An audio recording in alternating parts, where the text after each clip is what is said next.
Jeff and Jeremy in the morning. It's a complete catastrophe. It's worth went to hell in a handbasket. This is outrageous. Chill out, man.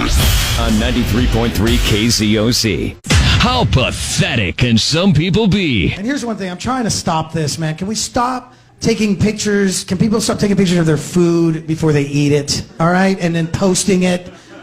And when did this start? We never used to do this before. I don't remember people sitting at a restaurant getting their plate and they're like, oh my God, this is mine right here?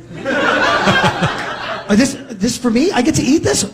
Hold on, I'm not going to touch it till I show everybody in the restaurant. Hey, everybody, check out what I'm about to eat. Yeah, this is mine.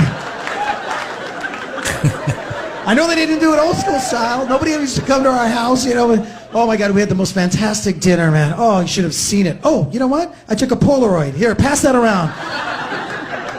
Some dude's like, hey, everyone, getting ready to chomp down on like burger and fries. And then his buddy chimes in, oh man, wish I was there. Save me a fry, smiley face. What? You know what I'm going to start doing? I'm going to start taking pictures of my food after it comes out. Oh, God. Hey, everybody, check out my chili con caca. Dumbass of the day. 93.3 KZOC. I knew you've been waiting to play the honking horn for a while.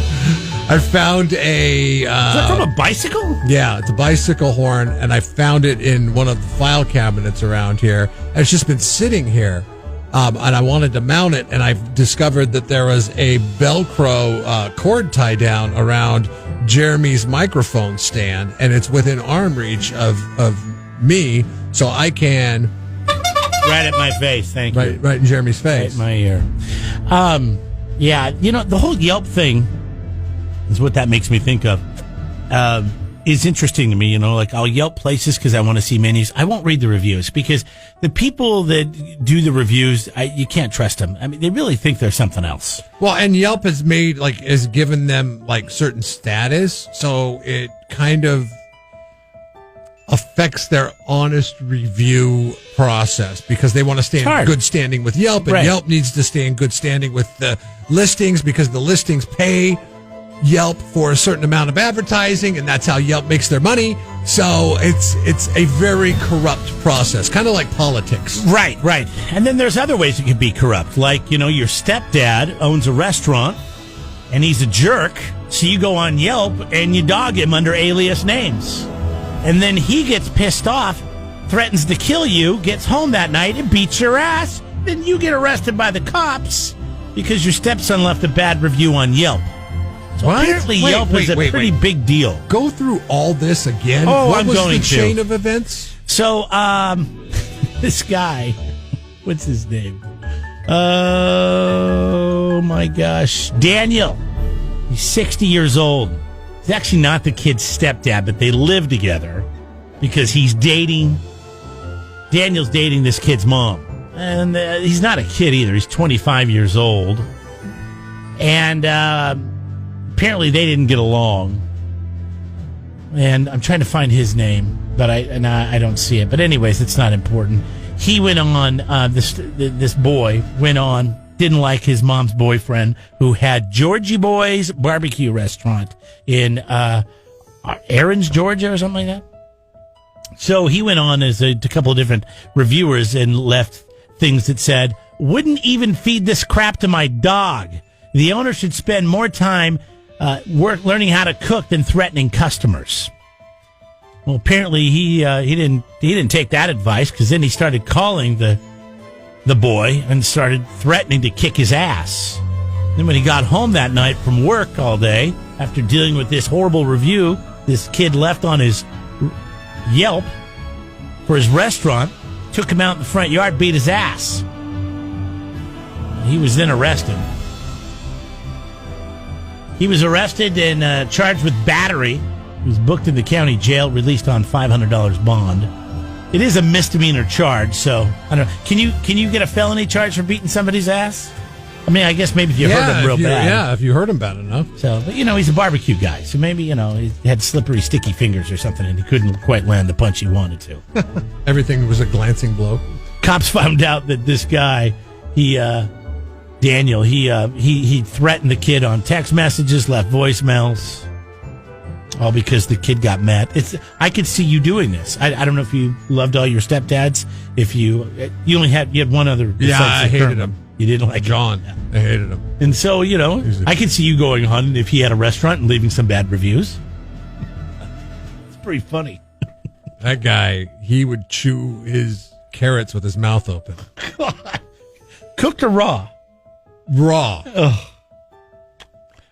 That's why you used to get after me when I'd eat an apple, and you would be like, "That is so disgusting." You do that too. You probably anything that was crunchy. He wanted to broadcast it to the world with his big ass mouth.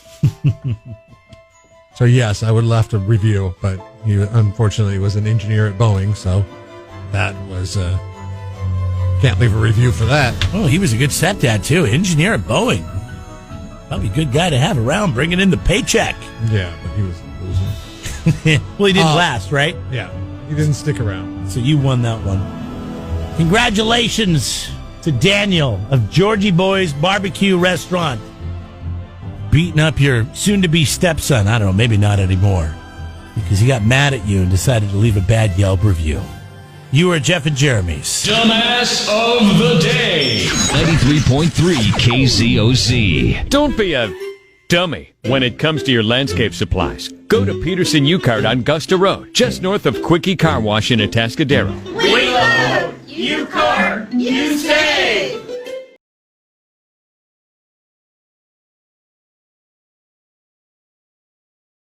Jeff and Jeremy here. We got the county clerk on, Tommy Gong.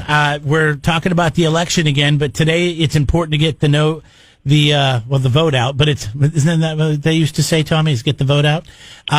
Today it's important to let everybody know when voter registration day is ending. Yes, exactly. So this is, the easiest way for voters to do that is to utilize the Secretary of State's online registration portal. There's a link available on our website at slovote.com for voters to be able to access that portal. And it's great because the signature that they might have on file with the DMV office is provided to us for signature comparison purposes. So it's really a paperless system and allows voters to be able to do it at their convenience. Of course, they could fill out a paper voter registration form, which are available at most post offices, libraries, and city halls, but that has to be postmarked by October 19th. It has to show the postmark as being October 19th. What's your overall sentiment on how people are receiving we've talked to you about it before. I mean, as Californians, a good number of us have been voting by mail for a long, long time. In other parts of the country, this is a new process. Yes, how's it being received here with the new, I guess, spotlight? Right, exactly. Vote through mail. It's been very well received in our county. As of yesterday, we received 43,000 vote-by-mail ballots. It's been, at this point in time, we'd be lucky to have 10,000 ballots returned. So you can only imagine This is fourfold of the voters who are voting early and getting their ballots in, quickly after they received them. And so if it continues this trend, this 150,000 ballots that I'm estimating that we'll have as vote-by-mail ballots, we're going to hit that mark.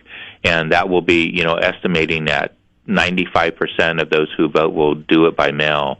And so it's really been an eye-opener for us. We've been having to start earlier with our processing, and that was actually a new law through all of the changes for this November election, allowing counties, because we were sending ballots to every voter, that, we have to have more time to keep up with the volume. So they allowed counties to start processing ballots as early as October 5th.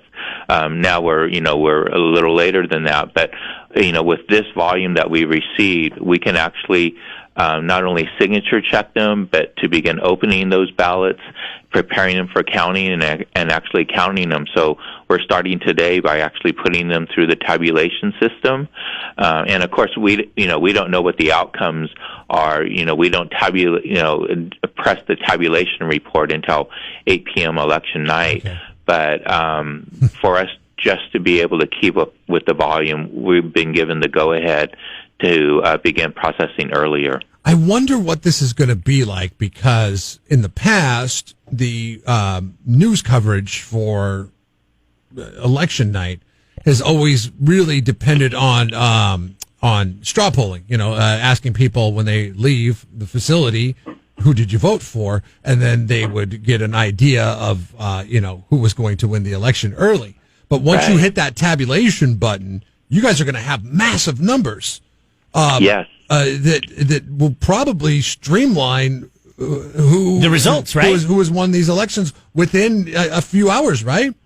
Yeah, well, it's going to depend on what gets turned in on Election Day, and what I mean by that is we might still have a lot of vote-by-mail ballots that are actually turned in personally on Election Day at a voter service center, or they're putting it in the mail. And not only that, with the post office, with all of the changes, one of them is that as long as the ballot is postmarked by Election Day and received 17 days after the election, so November 20th, then we would be able to count that ballot. It's not so much locally, but it's for the ballots that are coming from across the country, or from outside of the country for like military and overseas voters. So there will be, we won't know until we hit it, on election night at the end of the day, having the idea of how many ballots are remaining to be processed. But if we go at this rate that we're getting the number of ballots being processed, we might have many, many more ballots actually reflected in the results report than we've ever had in the past. Tommy, I've enjoyed our conversation so much, and I'd like to do you a solid. How would you prefer? Do you want me to wait until the last minute to keep it interesting, or do you want me to get it in now? I would encourage voters to do it now. Right. And the point being is, well, let me put it this way. We do consider vote-by-mail voting the safest option for voters at this stage. They're receiving the ballot at home. They're able to, study the issues, make their decisions, and not be, hard-pressed when they're in a voter service center. And that, they can vote in the comfort of their own home and not be exposed to, other voters standing in line and all of that. And so, and if they made it their decision now, then why wait? Go ahead and cast that ballot and get it into our hands so that, we can have a more robust result come election night.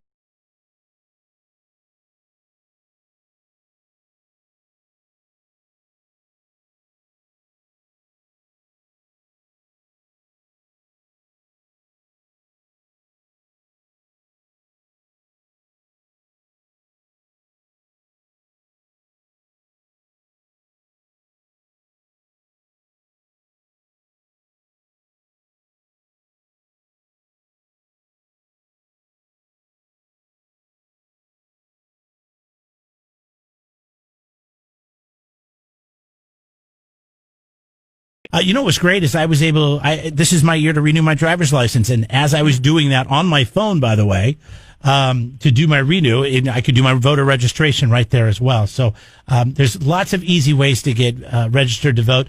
Probably the easiest, though, is to go to your website, slowvote.com, correct? Yes, exactly. Very nice. All right. So, Jeff brought it up earlier. Would you rather us get our votes in now or do it the day of? You said 43,000 people compared to 10,000 people have already submitted their ballots, which is fantastic. I'm imagining that says, hey, listen, we're going to probably have a bigger voter turnout this year than we've had in years, decades. Yes, I would say so. The record right now is 83%, and I think we're going to eclipse that easily this election. So what's the deal with these fake ballot boxes we've been hearing? I've been kind of hearing about this in the news. I did hear on the local news here that there has not been any that reported or seen in San Luis Obispo County, but in other parts of California. What do you know about it? Yeah, it was kind of surprising to see some of these boxes set up outside, and they look very similar to, official drop boxes, and I think that created some voter confusion and, possibly lead to some, concerns for voters. And so it was that was kind of surprising. I had been in touch with the Republican Party. They wanted to offer the service to their members to be able to return on behalf of a voter. That's something that's a new law that came into effect very recently, allowing, it used to be that you had to have a family member or a member of your household only could be authorized to return a voter's ballot. But that law changed so that any individual could actually do so. And so they wanted to be able to provide that service to their members. And I don't know if there was a box where voters could actually just drop a ballot into the box without making sure that the authorization that's on the back of the vote by mail ballot would be was completed or not. But I visited their office in Atascadero and kind of reviewed the proper procedures just to be sure that everything was being followed according to statute, and they took it to heart, and I believe that that's what's taking place now. They are returning their ballots that are collected to my office, either in Atascadero or in San Luis Obispo, and we're seeing that the back of the envelopes are completed as required, and so I think we're able to have a good ending to this and be able to still provide service to voters, depending on how they want to return their ballot. So certainly they can return at the post office, at one of our designated official drop boxes. They have signage on there that has the county logo and the clerk recorder seal on it. Those are telltale signs to know that this is an official drop box that voters can feel that they're dropping directly into the elections office, or they can return them at one of the voter service centers during the 4 days of voting. I should also mention, in terms of our office here in San Luis Obispo, I have a 24/7 drop box, at the building, at the entrance of the building. And I was here over the weekend, working, and it was quiet in the lobby, and I could just hear, somebody, and I could see people, lining, not necessarily lining up, but driving up to the curb and dropping their ballots off. Someone walking their dog, dropping their ballot into the box, and you could hear the kerplunk, kerplunk, each time they did it. And it was just stark to see how many people are returning so early in this election cycle. Tommy, two questions for you. The first one is, with it being a presidential election year, you as the clerk recorder, do you does this make you appreciate years like 2019 and what it will probably be 2021 and probably 2023 as well? Is your job better in those years, or is it better in this year when it's exciting? That's a good question. I certainly feel energized because of seeing the voters participate, in such large percentages here. All of the work that we've put in, all of the changes that we've been accommodating for, everything has been, almost starting from the ground up with all the changes, and to see the voters who are dropping off their ballots and the numbers that are coming back, and really voters show a lot of appreciation when they're dropping off their ballots. It's really rewarding that way, that all of our hard work is being put to good use. But it will certainly make me appreciate those off years even more so. So it's a little bit of good on both ends. All right. Well, stay hydrated, whatever you do. And one quick question: are you the Tommy Gong that wrote the book, The Evolution of the Martial Artist, this Bruce Lee story? Yes, I am that person. I did not know that. That was published in 2013, and it was a labor of love. I was a huge, Bruce Lee fan growing up, and I was fortunate enough to train with people who had learned from Bruce Lee, and I was just part of that trend, and now I'm part of the legacy of keeping his legacy going on throughout the world. And so it's just really exciting. That project was a 5-year project of starts and stops and all of this. So I'm guessing you're a big fan of Cobra Kai then. I haven't watched that yet, but I gotta watch it. No. I don't know if you should. It'll make you so mad. I don't think you should watch it. That's so funny. That 5 years of labor of love, you'll be like, what is this? That's funny. But yeah, I was able to get it done, and it was, even when I read the book today, it's just amazing. I was like, wow, I did all of that. So it's really, I gotta check really it out. It gets really good reviews on both Barnes & Noble and Goodreads, too. So it's available wherever you get your books, probably Amazon and Barnes & Noble and all that stuff. You want to check it out? And if they get one, I'll be happy to autograph it for them. All right, great. We'd like to take you up on it. That for sure, man. And lastly, but not least, remember slovote.com. Slowvote.com is the website to get registered. The 19th is the day. And if you're looking for where you can vote in person, it's changed this year. You're not going to be going to your normal precincts, but there are different locations where people can go vote in person, and that is listed on the website as well, right, Tommy? Yes, and the one thing is that they can go to any of those locations too. There's not an assigned location to go to. They can go to any of the locations depending on where they're at during the 4 days of voting. All right, buddy. Always appreciate your time. I can't wait to see the book, and we'll talk to you soon. Okay, thank you very much. Take care. There goes Tommy Gong, our county clerk. And author and Bruce Lee enthusiast.